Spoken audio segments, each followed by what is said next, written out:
Today, I'm going to break down an agent we sold to one of our clients for $17,000. In the part 1 that I posted last week, I was doing an overview and showing the text side of the agent, and because we got 200 likes on that video, right now I'll show you the entire setup of this sales agent that can answer phone calls as a voice assistant as well as to respond to the SMS and live chat queries, having the unified memory between text and voice. We'll go over the quick demo and then I'll go into the details so that you can build the same exact system yourself.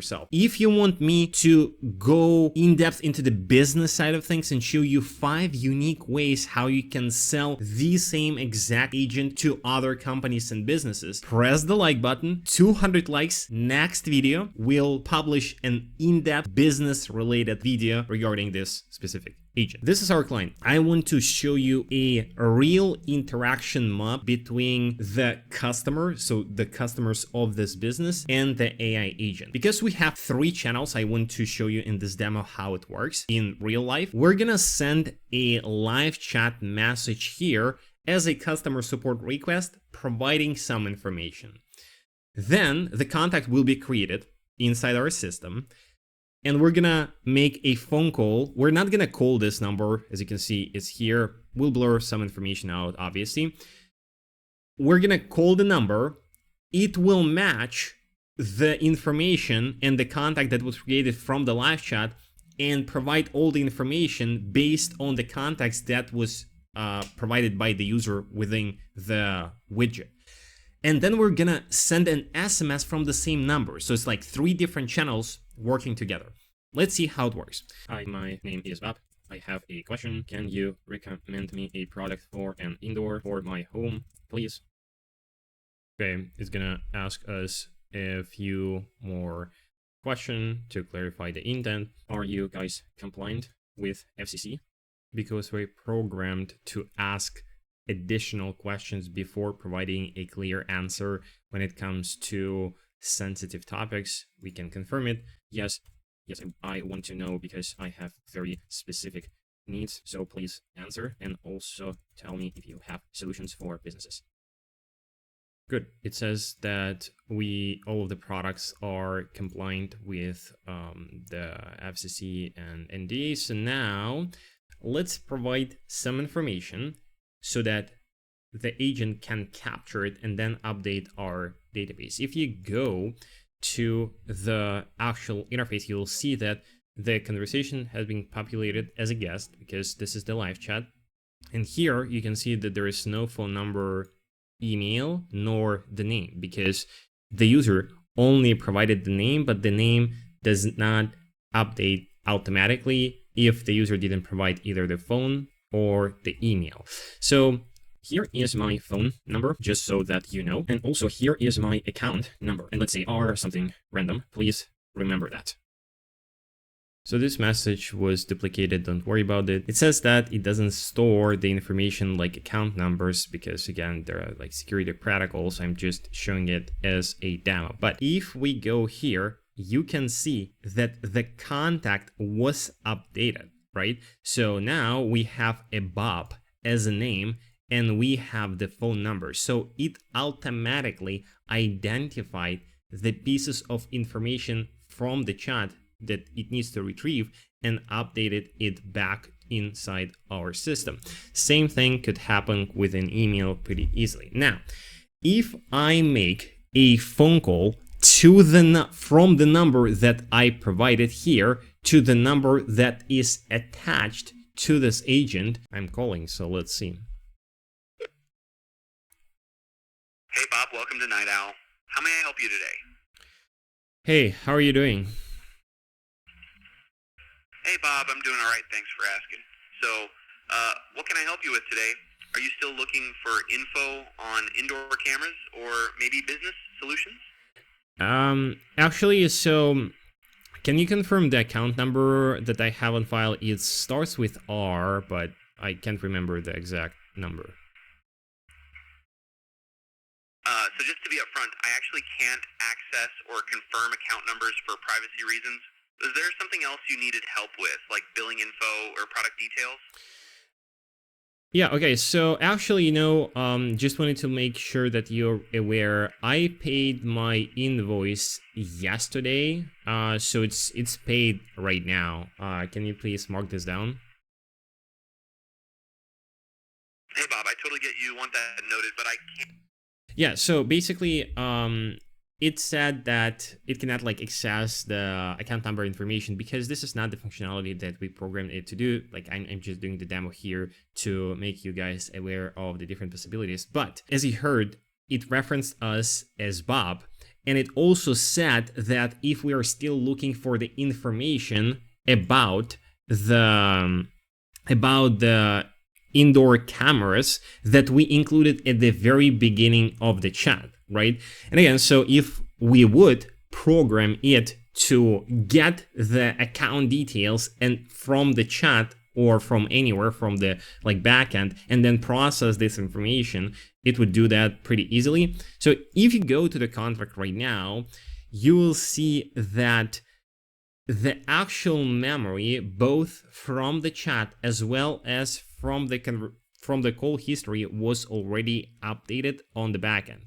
So here we have multiple custom fields. Again, when we go into the details, I'll explain how it works, but we have a chat history. This history stores the entire chat history from the live chat, right, with our n8n agent. And the call history is actually storing the information from the call. And we have multiple ones. Let's say there are multiple phone calls.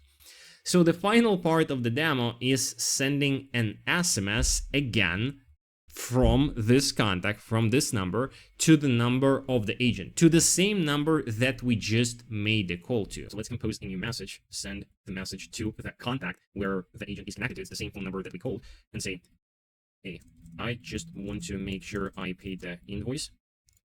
And let's say, can you check the status? What is it right now? Again, because we said, so we first provided the actual account number on the live chat. Then we made a call and provided the status of our invoice. We said that, hey, I paid the invoice yesterday. And because, again, so we matched the contact right away. So when the person was calling, the agent fully understood who is this person, and he can pull up any information about the user contact details. Because the user said that the invoice is paid yesterday, so it marked this in the memory. And right now, there is no context. It's a completely new channel. It will say that the invoice got paid yesterday. If you have any questions, let me know. So let's actually see what it's gonna say. As you can see, it's saying that the invoice was paid yesterday, and it's asking how it can help. If we go to the contact details, you'll see that it's provided here, and the contact details are kept the same. Now we can say something like, okay, sure, my email is eugenetestingvideo1234@gmail.com. Just want to make sure that you have it.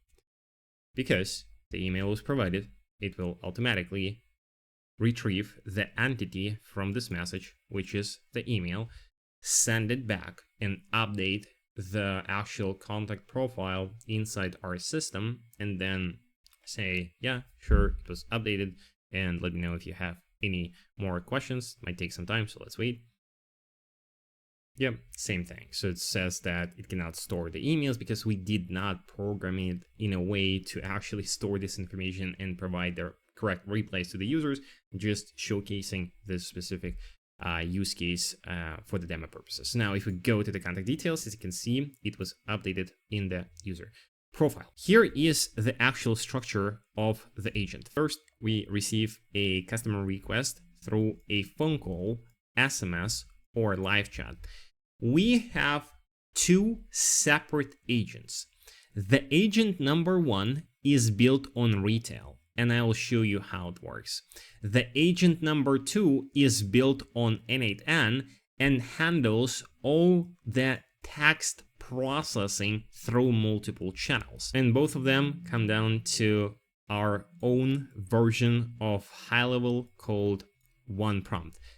By the way, if you do not want to spend weeks developing this solution, you can license the same exact agent and resell to your clients for multiple 4 figures. Check the link in the description. You can get access to the OnePrompt license, and everything has been already built there. There's an education as well as the 24/7 support if you need it. The OnePrompt, because it's built on the HighLevel, has the actual unified memory, dashboard management, and all the chats in one place.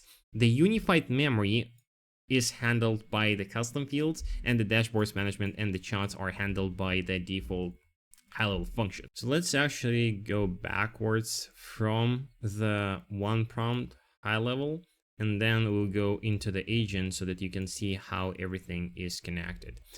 Within the OnePrompt, we have all the connections. Because we were interacting through the live chat, we have a separate chat widget that can be configured here. We also have a phone number that was bought on Twilio. You connect your Twilio number and account to the HighLevel. Again, so I will reference it as sometimes as a HighLevel, sometimes as a OnePrompt.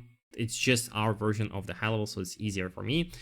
So you connect Twilio to the HighLevel, and now you have all the phone numbers from your account. When someone sends you a message to this phone number, it will automatically trigger an automation. The same way as the automation is triggered when we are receiving a live chat message. So this is actually like the first flow that is capturing the user utterances through the SMS, live chat, or just the general trigger. It's pretty straightforward. So here we specify the reply channel as the SMS. So it means that when we are receiving an SMS, this flow will be triggered. I'm not gonna go over this right now. It's gonna be later in the video, but just wanted to let you know that first, when the user sends a message, this message through the SMS or live chat, this message is getting sent to OnePrompt because this is the actual interface. On the phone call, on another side, we are connecting the same Twilio phone number to Retell. You can technically use Vapi, Synflow, Blend, or any other software that supports this functionality. Basically, we are connecting the phone number through the SIP trunking, which is a separate process. It's not that hard. You can check the videos on YouTube here. So we have one phone number that we bought on Twilio. This phone number is connected to Retell that will handle the inbound calls, and also connected to OnePrompt here to handle all the text-based things. But the actual agents are not built on HighLevel because HighLevel does have the AI agents and conversational AI agents, but it's far from being the production version of the things that you can actually sell and use. That is why we are using n8n. In the very first video, I was explaining why. So I was sharing the contract details, the information from the client, and why we actually chose to use the n8n. Because usually for the text-based agents, we're using VoiceFlow because it's the most advanced conversational AI builder. But again, to keep it short, they have the team that is working with them on n8n, and they wanted to self-host it. That's why we needed to develop the same type of the logic that we usually implement into our conversational agents that we built on the VoiceFlow inside n8n. And this is how the full scenario looks. Let me go step by step to show you how everything comes together. We have the opt-in.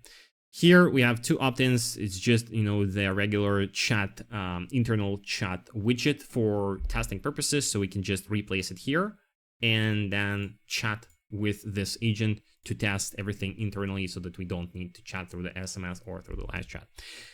When we are receiving the webhook, and again, bear with me, once we're done with this setup, I will explain how this webhook is triggered, because yes, we are receiving an SMS or the live chat here, and then once this message is received, we are triggering this agent and passing the information. I'll go over the setup later.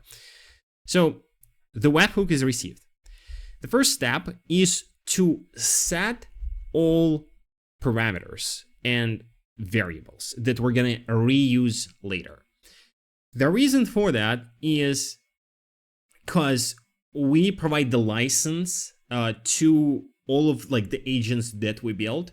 We want to have it very easy to set up and very straightforward. Again, so it's just the internal thing. You can skip this part and you can set everything from here, but we like to keep everything simple.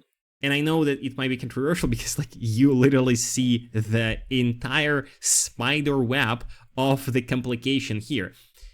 The actual connections look complex, but if you pay attention, it's actually simpler than most of the agents because we are reusing the same modules in multiple parts. So if you need to change something, you can literally change it in one place and it will be replaced everywhere.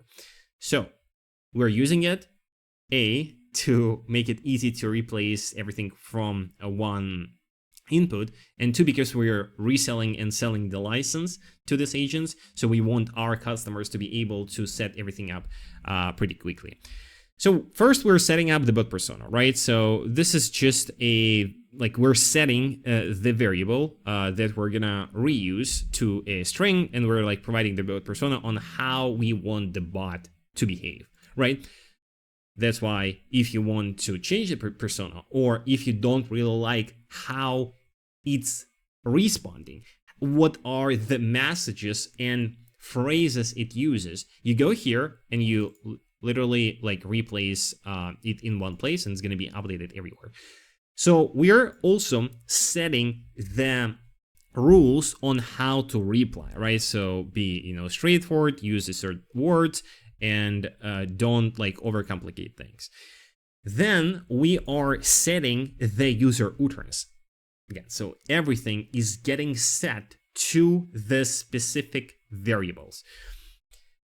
Here we are setting the user utterance to the payload that we received from the one prompt. Again, so I will explain it when we go to the one prompt setup, but basically, again, so when we are receiving the message to the SMS or through the live chat, we are getting this message and we're sending this message to the n8n as a payload. So here, that's why here in the payload, you actually have the message. And the reason for setting it up through custom field is because we are jumping back and forth between webhook and manual triggers.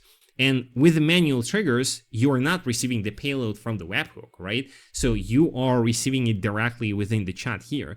And that's why you needed to replace it everywhere. But right now, if you, for example, go and connect this module and remove the webhook, you would just go to the utterance and you would replace it here.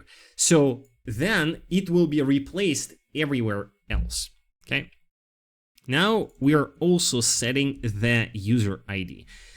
User ID is the most crucial part of the whole system because this is the identifier that is used to match the contact from within our system, right? When we're sending the message, right? So when we're receiving the SMS to the one prompt or the live chat or the email or anything, it is creating the contact. right? So if we, go to the contacts right now, you will see that this contact was created. So it's Bob visitor. This specific contact has a unique ID, and we are using this ID as the global parameter that will create like a conversation history on the Postgres, and also we'll use it when we are going to process the calls after the user talked to the inbound voice AI agent. So that's why here you can see in the body, when we are calling, like when we got the message, we are sending this message from the user to the n8n agent to then generate the reply. With this message, we're also sending the user ID. So it's basically the contact ID within our system. And we are using it here, okay? So we're also setting the variable. And we are also setting the call history. Don't worry about this for now. When we go into the voice setup, you'll understand what it means, okay? So everything has been set up, right? These are the 80% of the changes that you need to make to adapt it to your use case, besides, the actual knowledge base. Now, so once this variables and fields has been set up, then we're just loading and working with the memory to clean the actual thing up. It's regular chat memory manager, and then we are having a bit of a code to, as you can see, to then have a clear JSON file with human AI, human AI, human AI. Okay. The next step is the intent classifier. This is where we classify the intent based on the user utterance as well as the conversation history. This is the most crucial step, because depending on what user want, we're sending him to a different sub agent. Okay. So basically here we are saying, okay, so this is the last user input, and this is the user chat history. And we're getting this history from the clean chat history previous module. We cannot just say, here is the last user input, and then based on this input, identify the user intent, because it's not going to work. Let's say the user says, okay. This could be classified as a general intent because it doesn't have any information within. But maybe this is the reply to the question that was asked, that the agent asked, right? So it obviously needs to have a chat history, right, to operate on. And then here we are just providing the schema on how and what information to retrieve. Basically, we're saying that we need the intent to be either booking, product info, company info, or general. These are the 4 intents. And as a result, it will generate this JSON with the output with the intent equaling like product info, and then there is a reason. We're not actually using the reason for now. It's more for the purposes why it shows this specific intent to that, so that we can then analyze and debug this agent. So once the intent is identified, we are having a switch where we're saying, okay, so if the intent is product info, go to scenario 1. If the intent is company info, general, or booking, go to other agents, okay? If you've been paying attention, you'll see that the difference between most of the agents built on n8n that you see and our agent is that it has a lot of the different connections, but only it doesn't have the memory or the LLM things here below the agent. And we're doing that because we have one history, like Postgres chat memory module, and one LLM module that are powering the entire system. So here we're setting up the Postgres memory through the n8n, through the Supabase. It's pretty straightforward setup. And here in the key, okay, in the key, we are providing the user ID.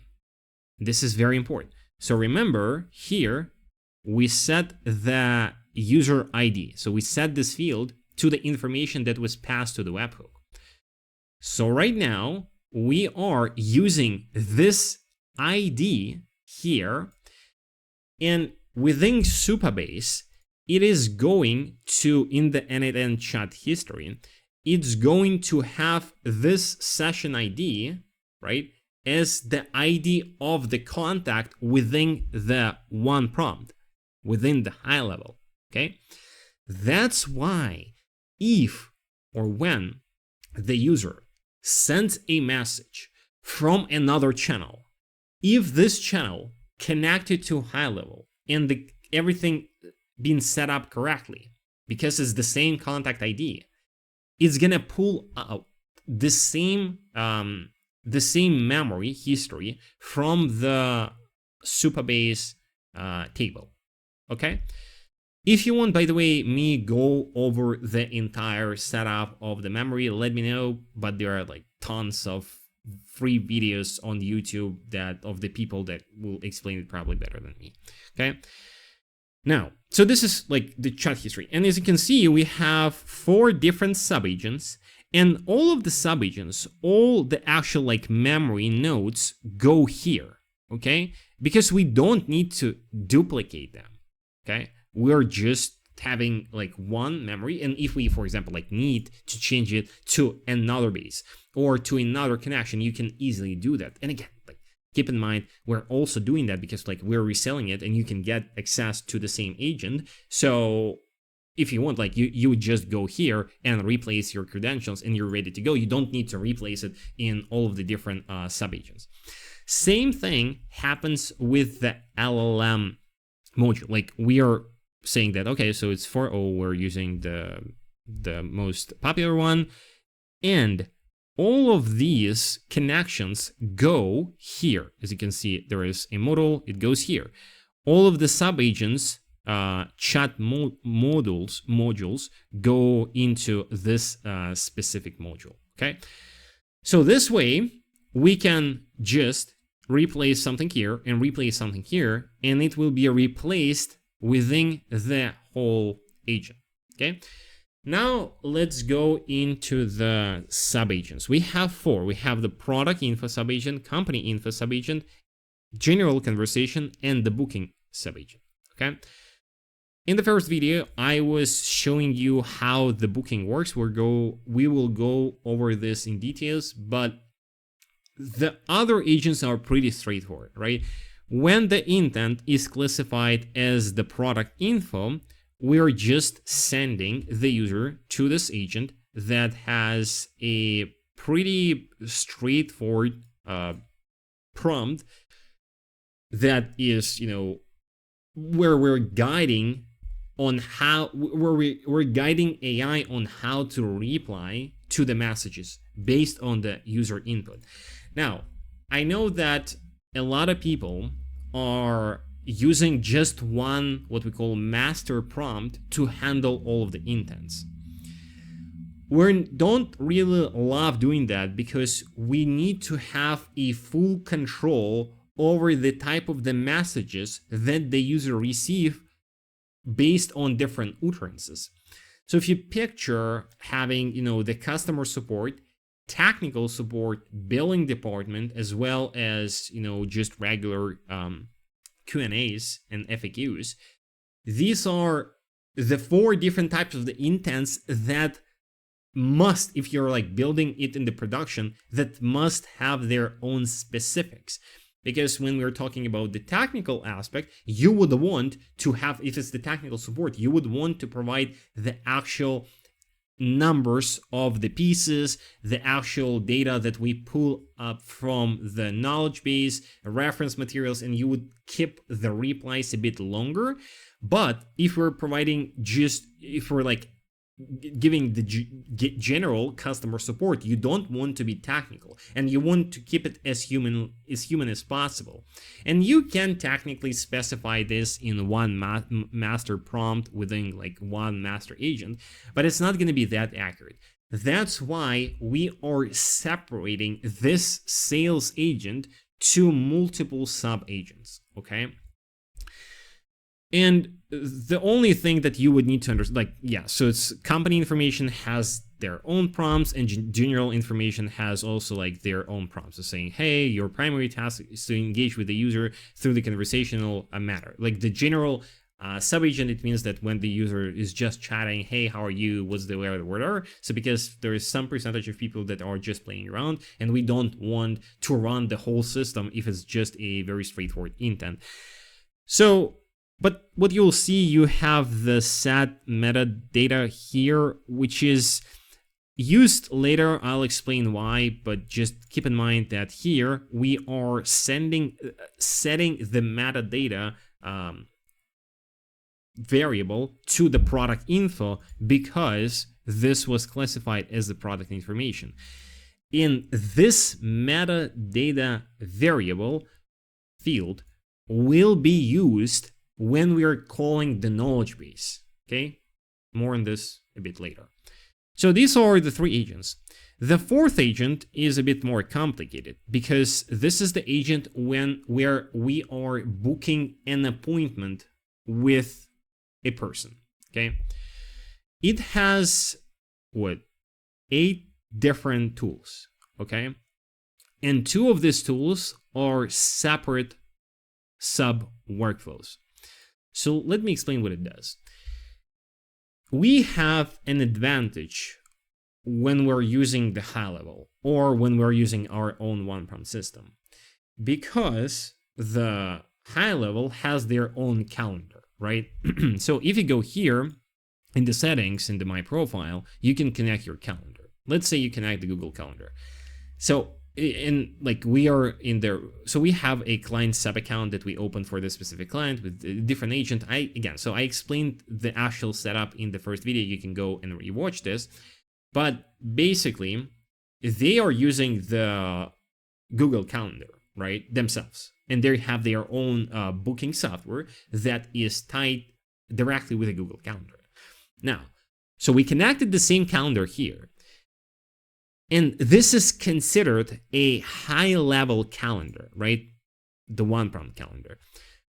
And you would, set it up here. You would say that this is the default calendar.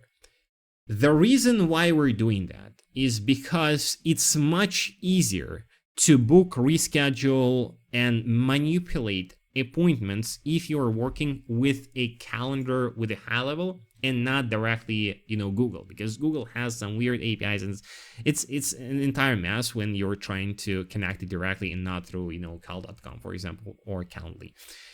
So the process is straightforward, but not really. So depending on your level, okay?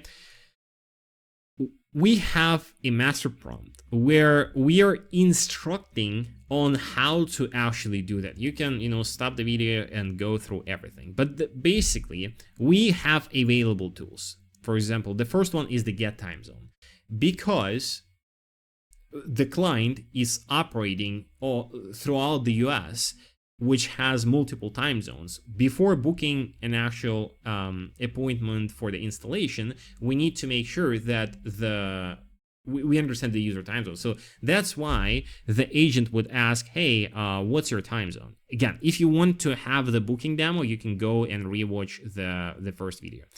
So when we are getting the time zone, we are checking if the contact exists within the one prompt, because this is where everything comes together. So when the user provides his email, we are running the get contact function. I'm not gonna open it. It's just the API call directly to the HighLevel. So using the HighLevel APIs to check if the contact exists.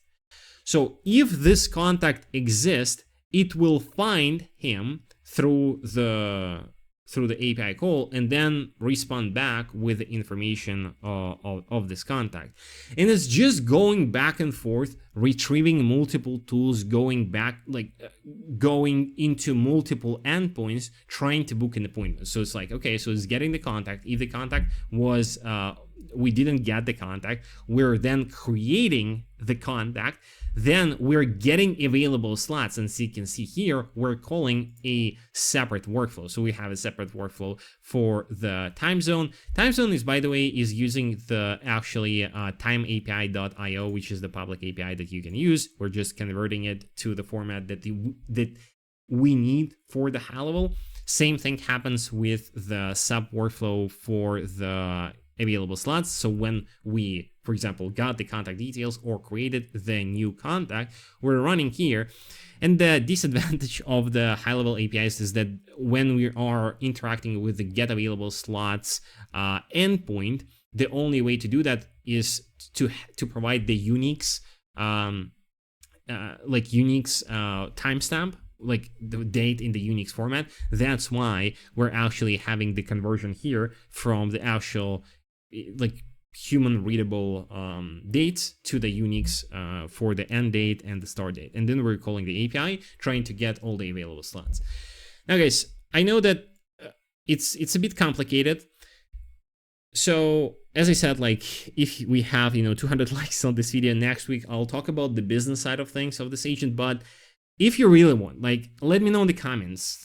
I might create like an entirely separate video for all the functions for the booking for the HighLevel. Again, so we are like using it for the one prompt, like you can technically get it, but if you want to set it up yourself, I would be willing to go over this in details if you need it with the n8n or the voice flow. So let me know in the comments and I'll consider that. And that's basically it, right? So when we're getting the available slots, we're booking an appointment. Then if the user needs to cancel an appointment or update an appointment, it's the same thing. So we have, we set everything up. We loaded the conversation history. We cleaned it. We identified the intent. Based on the intent, we sent the user to a specific sub agent. Then we are storing the agent reply. Again, don't worry about that. And here is the knowledge base. The knowledge base is also one. Like we have one knowledge base, right? With different metadata for different types of the documents. Yeah, sure. Technically, you could have like multiple knowledge bases for, for example, like because this is how we set everything up for the client. We had a ton of info on the product side with technical documentation, and then we had all the company information from the website, as well as from their presentation documents and pitch decks. So we didn't want to mix it up because there were some conflicts when it came to like the dates and the model numbers, because they were like in different formats. Anyways, so what we needed is to have one knowledge base. So what we needed to have like two separate knowledge bases, right? And we could do that. So we could just, replicate the same exact here. So here, like company info would connect to one knowledge base and the product info would connect to another one. But since we're like also reselling it, to make it easier for everyone, we're using one. So here's how it's set up. We have a just regular knowledge base tool where we explain how to call it. Then we are having the Supabase module. So it's the Supabase vector storage. Here we're creating the connection. Okay.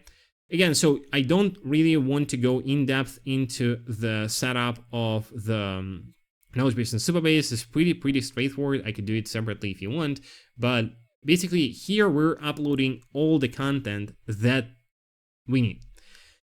And the way we do that is a bit different because we're using the Flowwise. Okay, and this is the most optimal way to do that when we're doing it at scale. So when you can do it for free. You don't need to upgrade an account. This is actually the new account that I set up for this video. You can have if you go to the document stores, so you'll create a store. For example, the sales agent knowledge base. When you're creating the store, you would add document loader. And here there are like a lot of different ways on how you can actually load the information in. For the production versions, I would really suggest you to use the firecrawl if you're working with the websites, because this is the most accurate scraper when it comes to structured data retrieval, right? But if you're like working with the files, you can also use different loaders here. Okay, now so let's say you load up the file, right? You specify how many chunks you would need to split it into. Let's actually do it together, okay? Just so that you're aware. So let's say we're gonna plain text. If we go to the apple.com here, if we for example copy everything from here, okay, we're gonna provide the text. So this is what we need. Now this is very important. Here we specify the metadata, because this will be actually used when we are calling the knowledge base based on the intent of the user. So we're adding, like for example, the key name called key, and we're saying that, okay, so the key equals the product info. So let's say this is the information with the product information, okay? Now we are using recursive.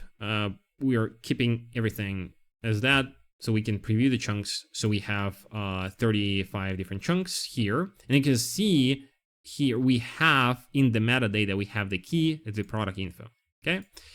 Now, if we click process, okay, it's gonna be processed pretty fast. It's already processed. Go to the option here. We're gonna say upsort the chunks.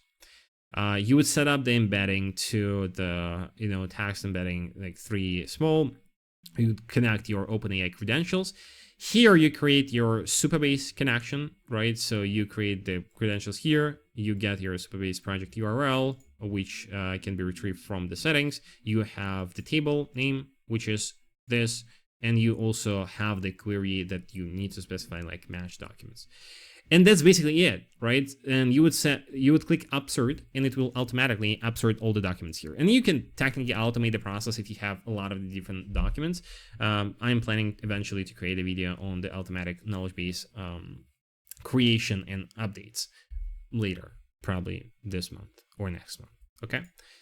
So if you go here, you'll see that we are accessing this like the knowledge base, the table from the Supabase with the documents, right? And we're saying the query documents, okay? But we're saying, okay, so the metadata filter is, so we are filtering the documents with specific metadata. Basically, if you come here and see there is some metadata here. We have the company info, which is the key. So it's company info. And we also have a key with the product info. So these are 2 separate keys. Right here, we're specifying if the key equals this, right? Then it will pull up the information that has, so the documents that have this specific key. And the way we do that, if you remember, is through here. So when the product info sub agent is getting called, right, before actually generating the reply, we're setting the metadata to the product info. And then we are here in the filter, we are using this thing, right? So the metadata custom field to actually, because it's getting automatically a replay. So if this agent was called, right, and the user is asking the certain information from the knowledge base, it's gonna call this knowledge base. But here it will have the product info in the metadata, and it's gonna pull out the information with the product info custom metadata. Okay, and if the company info is called, it is gonna have the actual metadata set to the company info, and it's gonna pull the information from the documents that have the company info metadata. Okay, I hope it's not super confusing, but this is the way how you can set everything within like one knowledge base module and not over duplicate and over complex your agent. Again, so as you see, it's very, very straightforward when you don't look at the connections. So if you can technically remove, maybe at some point, and then we'll add this, like remove all the connections or make them, blurred or something. It's not complicated. It's just, multiple subagents. We have one conversation history for all the subagents and one LLM, and then we have the one knowledge base that is actually retrieving information based on the metadata. Okay. The last step is what differentiate like dynamic agents from the static agents. This is where we are retrieving information dynamically from the user utterance and history, right? So if you remember, when we were chatting, we were like providing the phone number, and it was not like, hey, provide your phone number, okay? We provide the phone number and then it's getting updated. No, it's in the conversational manner. So user can input the phone number or email or the name at any point of the conversation, and when this information is received, it's going to be updated within the one prompt, okay? Same thing could happen with the account number, with the intent of the user that you can update, or with the emotions of the user that if you want to classify the actual type of the behavior that they're presenting, and then based on this behavior, you can assign them to different departments if you're working with a big corporation. Now, so we're having the chat memory manager, same thing. So we're clearing the chat history, same as we did at the very beginning. And here we have the data extraction. So we are also providing the user last input and the chat memory. But within the schema, we're saying, okay, so the name, so from the conversation history, retrieve the full name, retrieve the email, and retrieve the phone. Okay. When this when this module is ran, we're checking and saying, okay, so if the name is empty, right, or the phone is empty, we're not doing anything. So if any of these parameters is empty, we're just going and like responding to the webhook. But if both name, right, so remember Bob, and the phone number that we provided exist, it goes here and it's sending an actual webhook request to the one prompt. And here we have like a separate automation which is getting triggered, like, so there's like a webhook, right? So we're like getting this webhook and we're providing it here. And we are sending to this webhook the full name, the email, the user ID, and the phone. So remember the user ID which was passed to this webhook at the very beginning, and that was saved in here. Where is it? In here, okay? So we are passing back the same user ID with all the same, like with all the information that was captured. And if we go here, you'll see that, for example, if we map the reference, see here, the full name Eugene, the user ID is this, and the phone number is this. So let's check the last one. See here. So Bob, email, user ID, and phone. So now we can easily find the contact within the one prompt, within the HighLevel, using this user ID. And when the contact was found, you're literally just updating the full name, updating the email, and updating the phone number.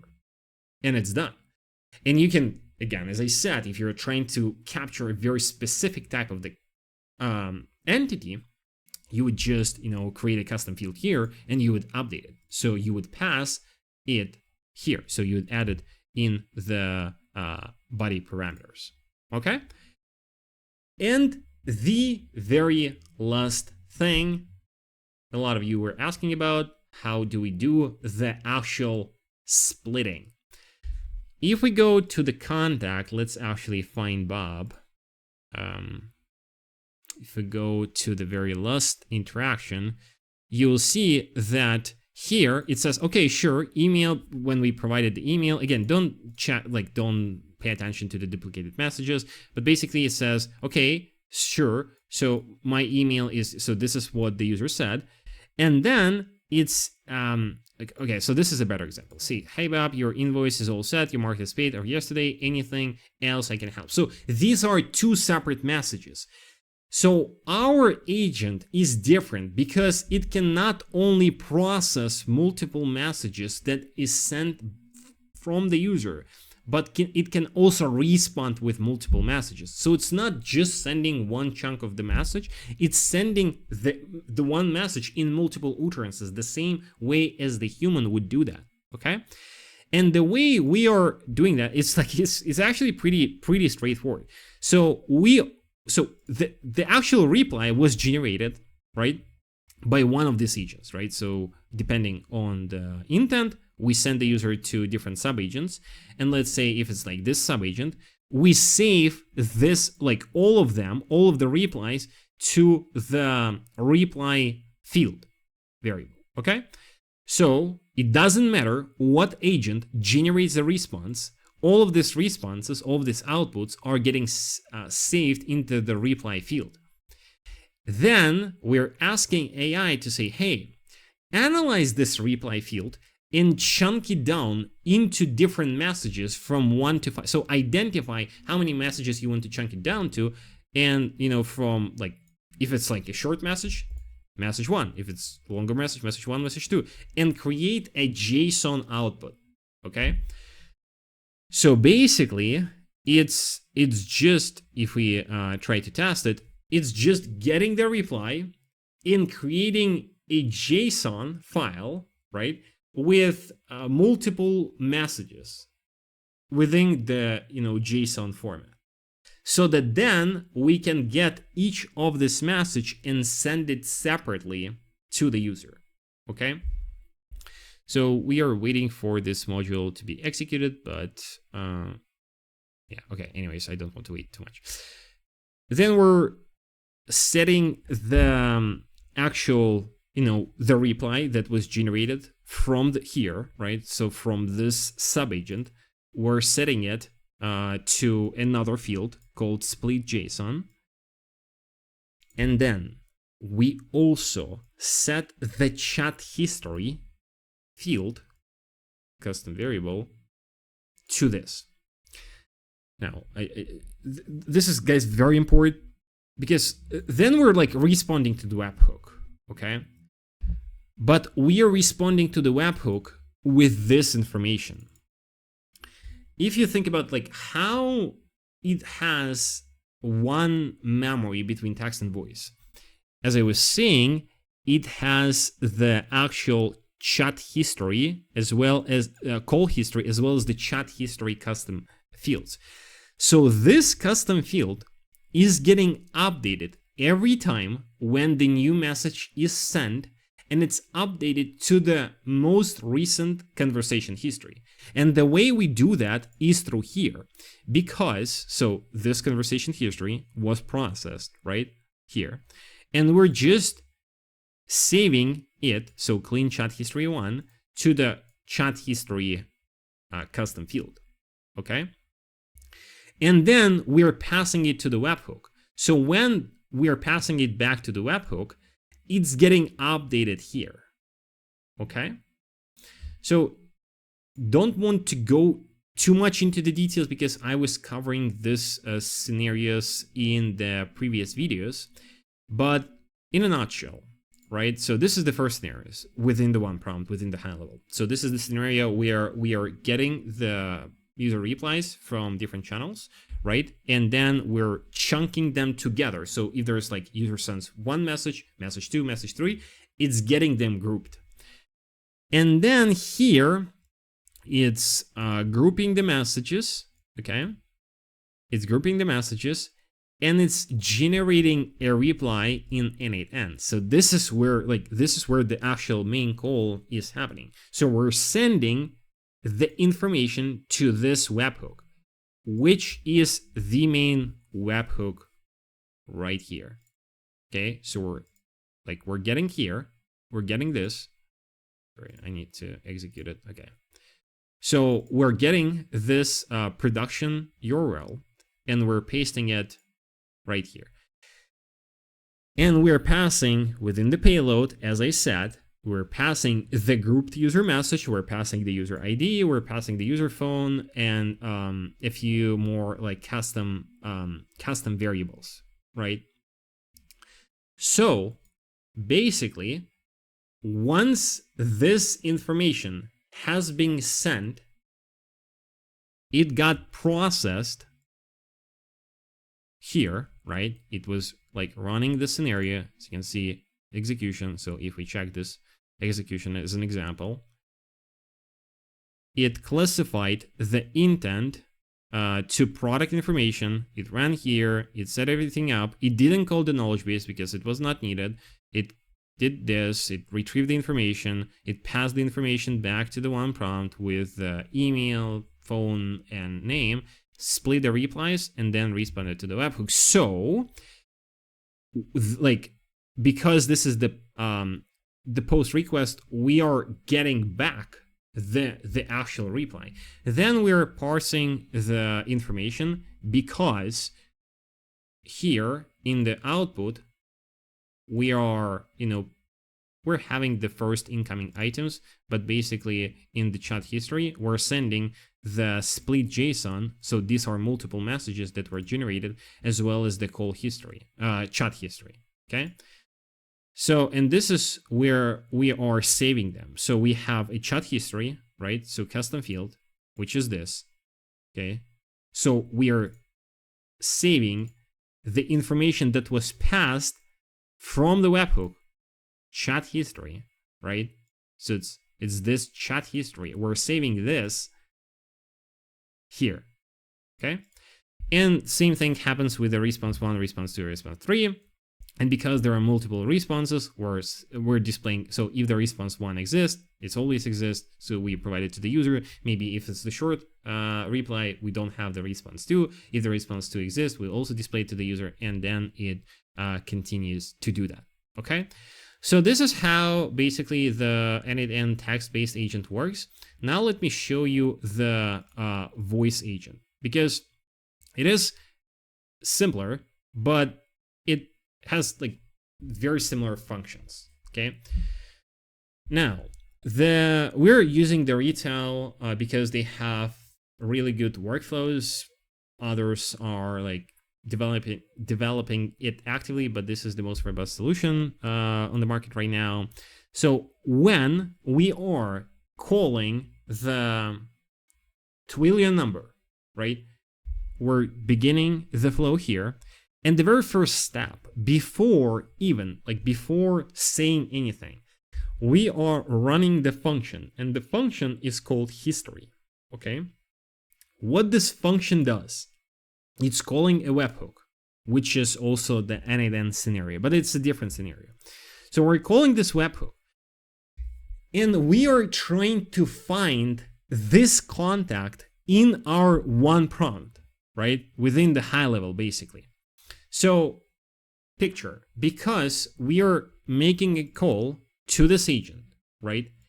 This agent has the inbound phone number.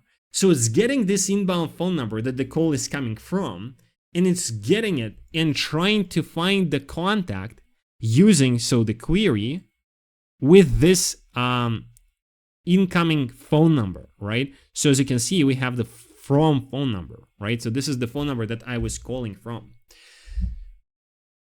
And if it finds the contact, as you can see here, it found Bob, okay? We're just getting all the custom fields, see? So the custom field that was updated here, the chat history, we're also getting it, here. It's just it's just using the ID and not the actual names of the custom fields.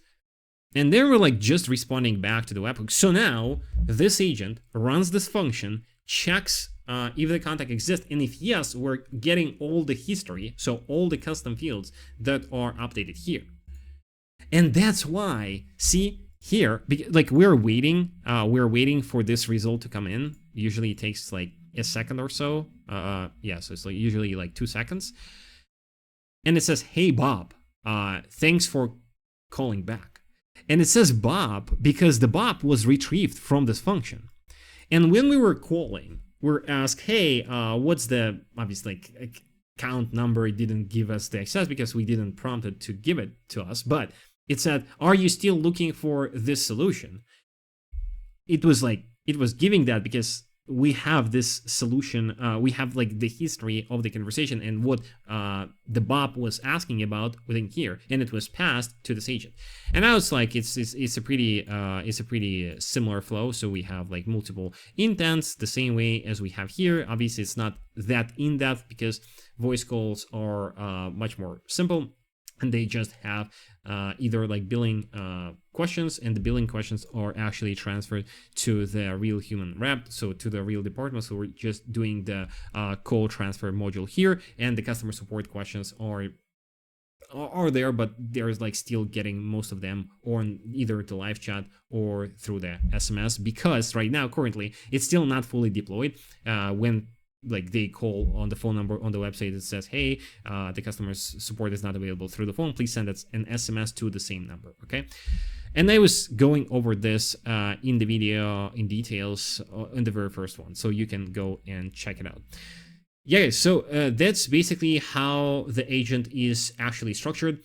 I would love to go in depth into the business side of things, or into each part of the sub agent, like booking, or maybe the voice, or maybe the knowledge base. So if you want that, please let me know. I'm always trying to learn how to help you guys to move faster to your goals, and how and what you are interested in. So please tell me. I will make sure that I will create a video about it. You have a good one. Peace.